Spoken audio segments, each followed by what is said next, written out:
Assalamualaikum warahmatullahi wabarakatuh. Alhamdulillahi wa kafa. Salatan wa salaman ala sayyidil Mustafa Sayyidina Muhammadin wa ala alihi wa ashabihi wa man ittaba'al huda. Amma ba'd fa ya ayyuhal muslimun,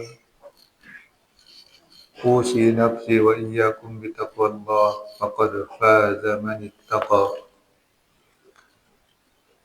Allahumma ya Rabbana zidna ilman nafi'ah warzuqna fahman wasi'ah wa alhiqna bis salihin.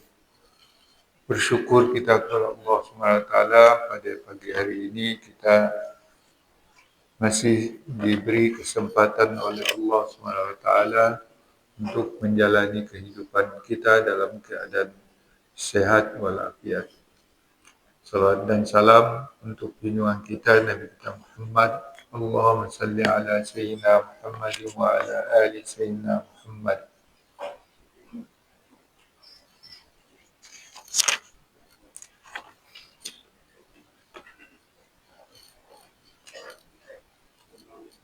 Yang kita baca pada hari ini adalah ayat yang ke-11. Ayat ke-11 surat Al-Hajj. A'udzubillahi minasyaitonirrajim.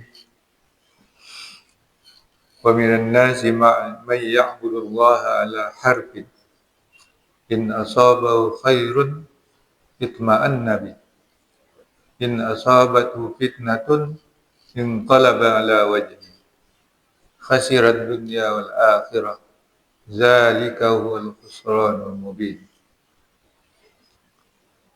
Sebahagian manusia ada orang yang menyembah Allah ala harfin,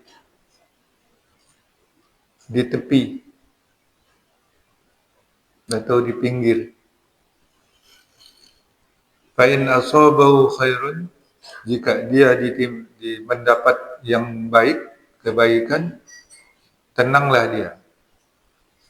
Jika dia ditimpa oleh cobaan, maka dia membalikkan wajahnya. Inqalaba ala wajhi khasirat dunya wal akhirah. Dia merugi di dunia dan akhirat. Dan itulah dia kerugian yang nyata.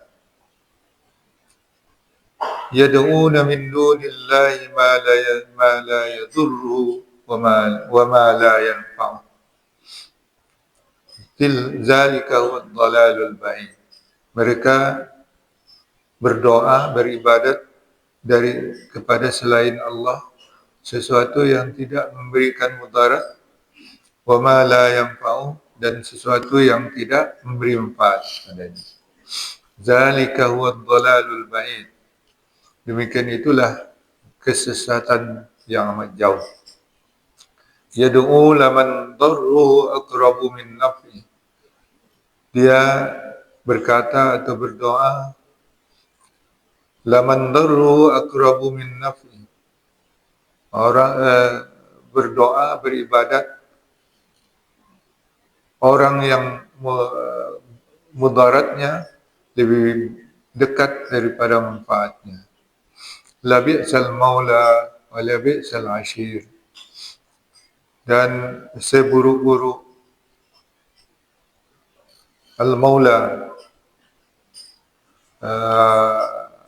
seburuk-buruk pelindung, wa la bi'sal ashir, dan seburuk-buruk kawan.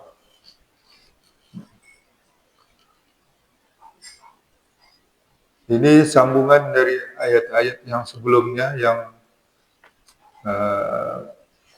menceritakan kelakuan orang-orang musyrik Mekah yang selalu mendebat atau berdebat tentang kekuasaan Allah, tentang hari kiamat dan seterusnya. Dan sudah diberi ancaman oleh Allah pada orang-orang yang seperti itu dengan neraka. Maka pada ini adalah kelakuan orang-orang musyrik, orang-orang munafik, yaitu dari kalangan orang-orang musyrik. Jadi dari kalangan orang-orang musyrik itu banyak juga yang munafik, pura-pura Islam, pura-pura dia beriman, tapi sebenarnya tidak beriman. Inilah yang diceritakan, wa minan nasi may ya'budullaha ala harfin. Sebahagian manusia itu beribadat kepada Allah hanya di tepi-tepinya. Yang maksud dengan tepi ini yaitu tepi agama. Kalau dia ada manfaat, senanglah dia, nyaman dia. Tapi ketika dia dapat cobaan, dia berbalik kepada setan-setannya atau kepada pimpinan-pimpinannya orang munafik. Ini seperti yang dijelaskan dalam ayat wa idza laqul ladina amanu qalu amanna. Ketika mereka bertemu dengan orang yang beriman, kami beriman. Wa idza khalau ila syayatinihim qalu inna ma'akum innama nahnu mustahzi'un. Ya, apabila mereka ketemu pimpinan setan-setan mereka atau pimpinan mereka yang setan itu, mereka berkata, kami tetap bersama kamu, kami hanya memperolok-olok. Itu satu makna dari ala harfin. Kemudian para ulama mufassir juga menjelaskan makna yang lain, yaitu ala harfin, yaitu satu batas tepi juga, tapi antara lisan dengan kalbu. Ya. Apabila mereka mendapat hal yang baik, maka kalbunya menjadi tenang, senang dia.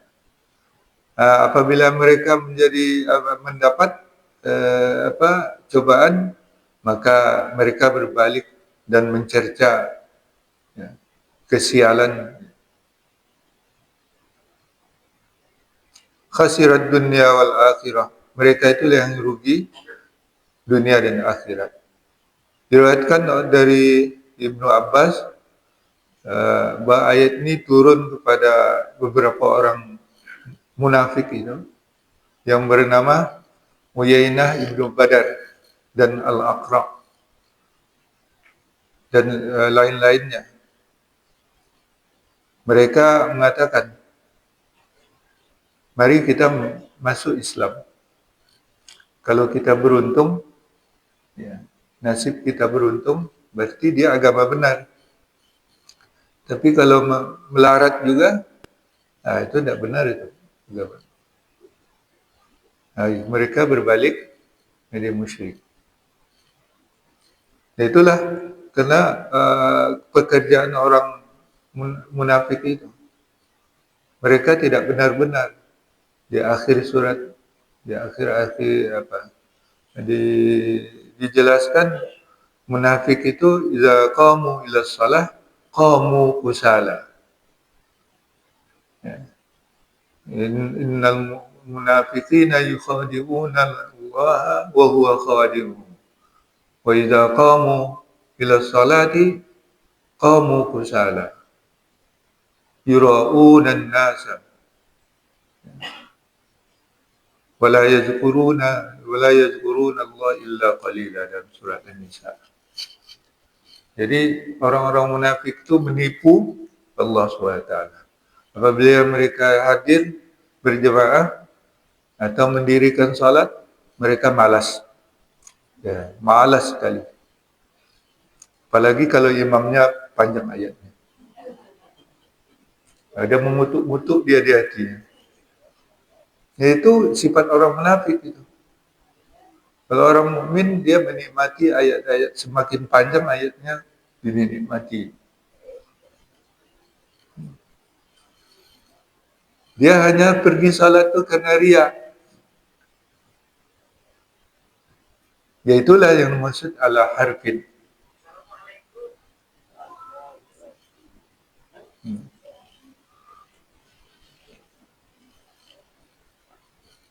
Dan hanya riya, mereka tidak karena ingat kepada Allah SWT. Hanya sedikit sekali. Itu kerugian mereka. Mereka itu hidupnya ya terombang-ambing, muzabzabina baina zalik, la ilaha ula'i wa la ilaha ula. Mereka terombang-ambing antara itu, antara iman dengan musyrik. Jadi ini kalangan musyrik dari orang kalangan munafik dari kalangan kaum musyrik.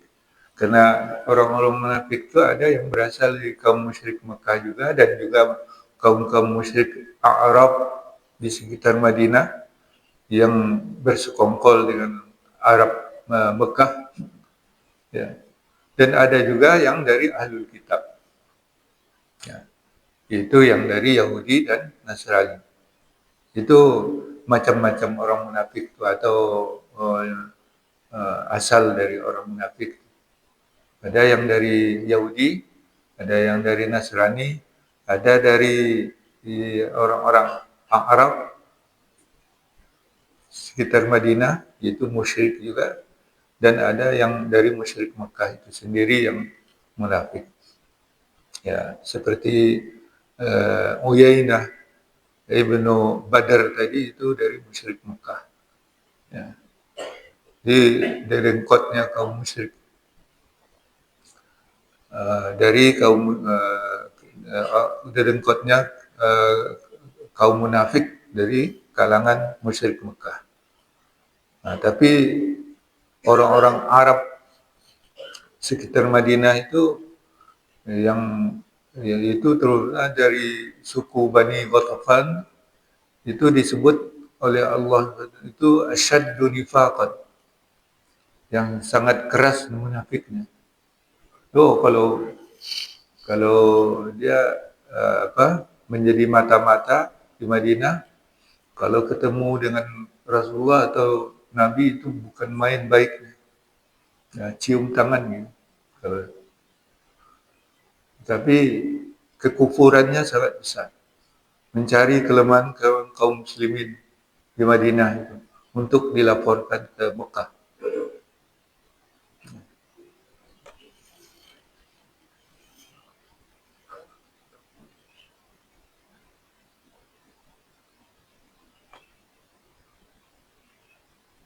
Itu dinyatakan oleh Allah SWT kerugian di dunia dan akhirat.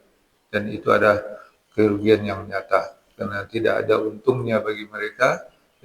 Yad'u min dunillahi, dan mereka sebenarnya menyembah kepada Allah yang tidak memberikan mudarat dan tidak pula manfaat, yaitu berhala-berhala. Yang ini dimaksudkan berhala. Berhala yang mereka minta beribadat kepadanya untuk menolong mereka, melindungi mereka dalam kehidupan. Padahal berhala itu hanyalah benda-benda yang mereka anggap mempunyai kekuatan. Tapi yang benda tetaplah benda, tidak ada mudaratnya, tidak ada manfaatnya. Dan itu adalah kesesatan jauh. Lalu ada ayat berikutnya, du'u laman adharru aqrabu min naf'i. Mereka berdoa menyembah bagi yang sungguh mudaratnya lebih, yang sungguh-sungguh mudaratnya lebih dekat pada manfaat. Ini bukan maksudnya berhala-berhala tadi memberikan sedikit manfaat, tidak. Cuma kepada orangnya, kepada perbuatan menyembah kepada berhala-berhala itu berarti menggantungkan sesuatu yang tidak berguna, menggantungkan hidup kepada yang tidak berguna. Nah, itu mungkin ada juga sedikit manfaatnya bagi orangnya, ya. Tapi mudaratnya lebih besar, ya, lebih dekat mudaratnya karena itu merusak mental. Hidup tidak pasti. Mereka selalu mengundi nasib. Di depan berhala itu kalau ada suatu pekerjaan atau akan melakukan perjalanan, mereka mengundi nasib dulu, disaksikan oleh berhala mereka. Betapa tidak nyamannya mereka hidup ke dalam keraguan-raguan. Yang itu yang disebut dengan al-azlam. Al-azlam itu mengundi nasib. Nah, kalau sekarang ada koin itu, kalau mau melakukan sesuatu pekerjaan yang besar, maka undi dulu. Lempar koinnya, kalau yang muka ini keluar berarti dilakukan. Tapi kalau yang sebelahnya di atas itu berarti tidak dilakukan. Padahal kan belum tentu. Jadi digantungkan nasibnya kepada berhala dengan undian itu.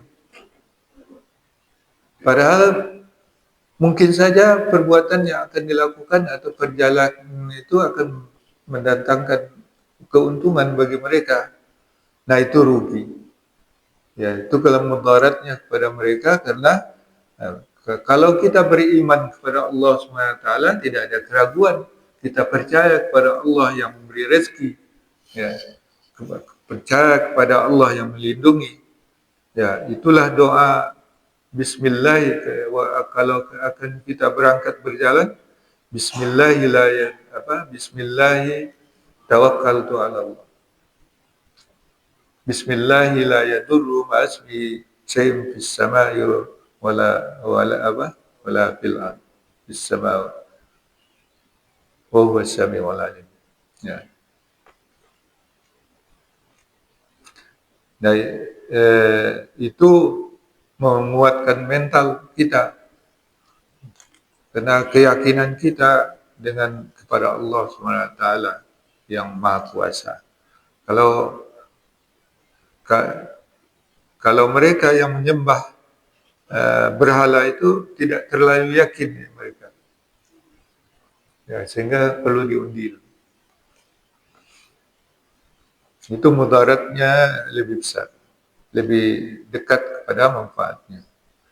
Atau yang kedua, bisa saja mudaratnya lebih dekat dari manfaatnya, yaitu yang disembah itu adalah syaitan. Karena mereka juga menyembah syaitan. Nah, menyembah syaitan itu mungkin ada manfaatnya sedikit. Menyembah jin, menyembah syaitan, seperti yang disebut dalam ayat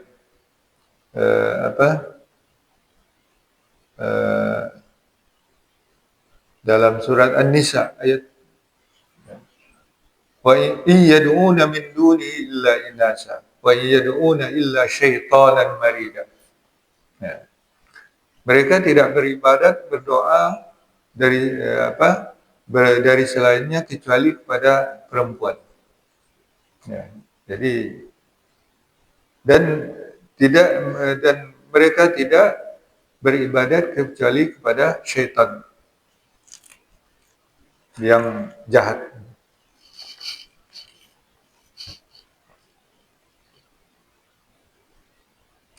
Ya.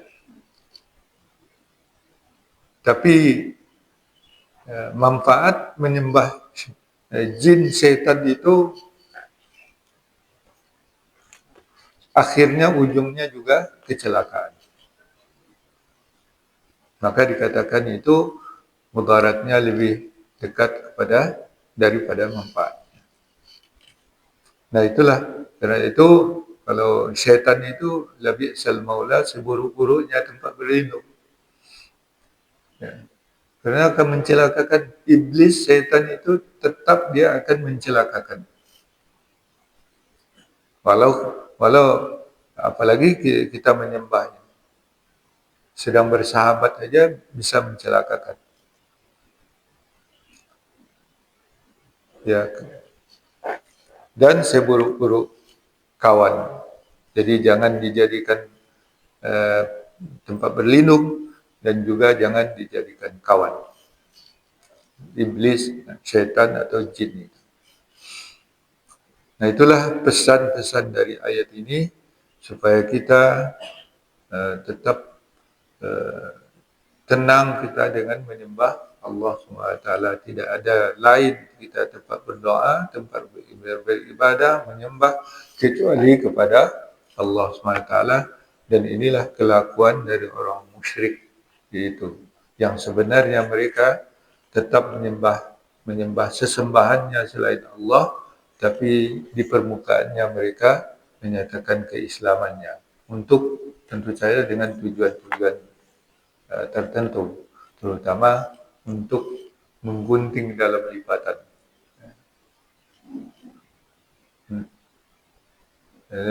Itu niat-niat jahat dari orang-orang munafik supaya kita terhindar dari yang demikian. Wallahu a'lam bishawab.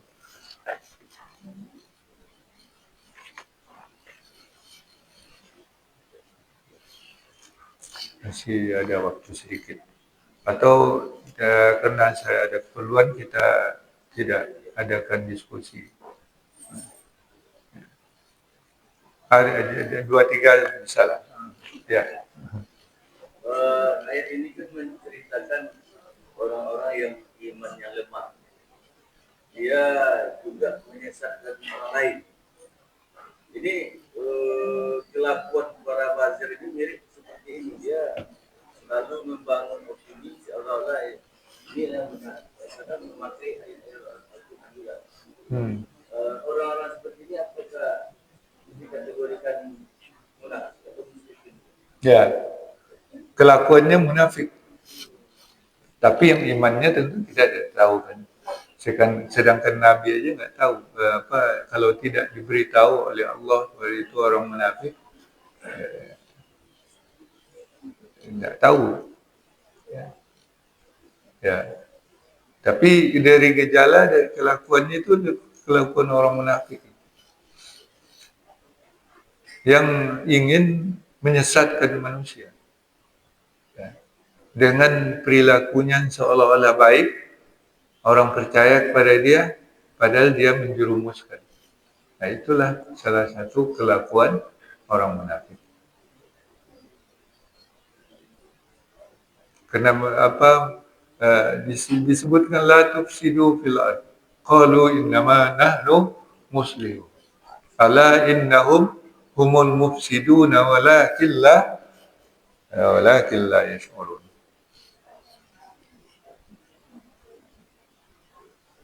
Ya, mereka menyatakan mereka orang-orang yang berbuat baik, muslih. Tapi Allah nyatakan mereka itulah yang membuat kerusakan, orang-orang munafik. Jadi semua yang mukanya baik tapi membawa kerusakan itu sifat orang munafik.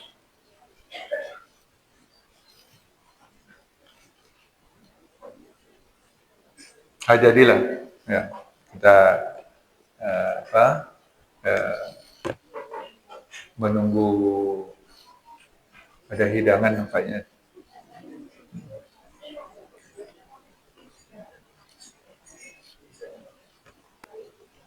Baik, kita tutup. Mudah-mudahan selalu kita dapat pelajaran dari ayat-ayat yang kita baca dan diberi kekuatan untuk kepahaman, kekuatan untuk menjauhi yang dilarang dan melakukan yang disuruh. Amin ya rabbal alamin. Subhanallahi wa bihamdika asyhadu an la ilaha anta astaghfiruka wa atubu ilaik.